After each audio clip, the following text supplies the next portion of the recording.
Rien ne semble pouvoir arrêter Jakarta. Pas même les embouteillages monstres que génère cette cité de 25 millions d'âmes.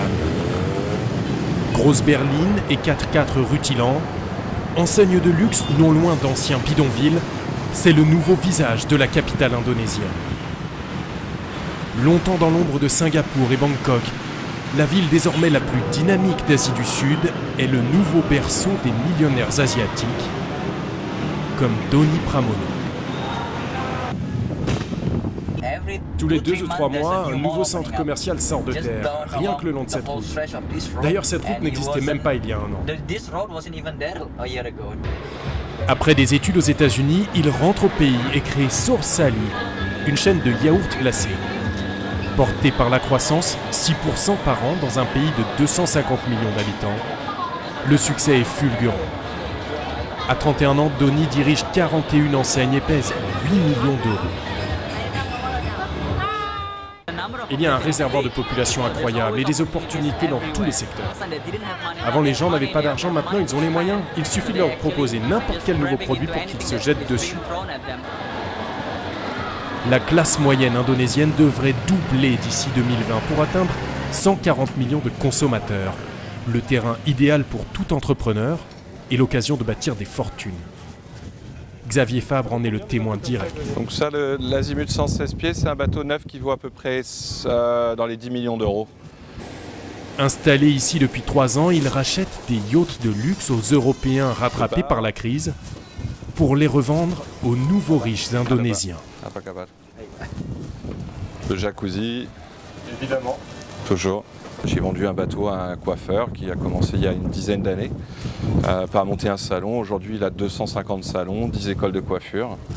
Donc il y a beaucoup de parcours comme ça, très, très rapides.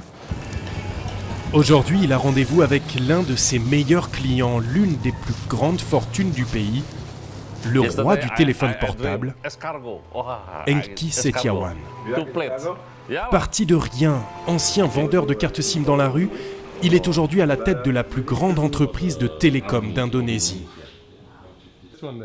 Ses passions ont suivi son ascension. Il a collectionné les vélos, les scooters, puis les voitures. Il en compte plus de 200. Celle-ci, c'est celle dans laquelle Sukarno, le premier président d'Indonésie, a emmené Marilyn Monroe en balade.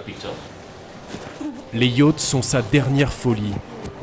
Il faut bien ça pour rejoindre son île privée. J'ai écrit un livre, De zéro à héros. C'est sur ma vie. On a ouvert en Malaisie, à Hong Kong, il y a 3 semaines. Maintenant, on va attaquer la Birmanie, l'Inde et l'Arabie Saoudite. Ils ont aujourd'hui le monde à leurs pieds, dans un pays qui considère les entrepreneurs comme de véritables héros. Les nouveaux millionnaires de Jakarta ont tous en commun de réinvestir en Indonésie et ils pourraient bien demain bousculer l'ordre économique mondial. C'est la dernière spécificité du business indonésien. Il est aussi patriotique, jusque dans l'assiette. Autrefois, le chic était de dîner à l'occidental. Annette Hanar est en train de changer tout ça. À 29 ans, elle dirige 5 restaurants et plusieurs hôtels et incarne la fierté retrouvée de l'Indonésie. À côté des restaurants, on ouvre des espaces comme celui-ci pour promouvoir la culture indonésienne.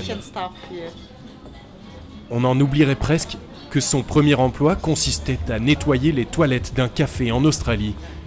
C'était il y a 10 ans, une éternité au rythme où avance Jakarta.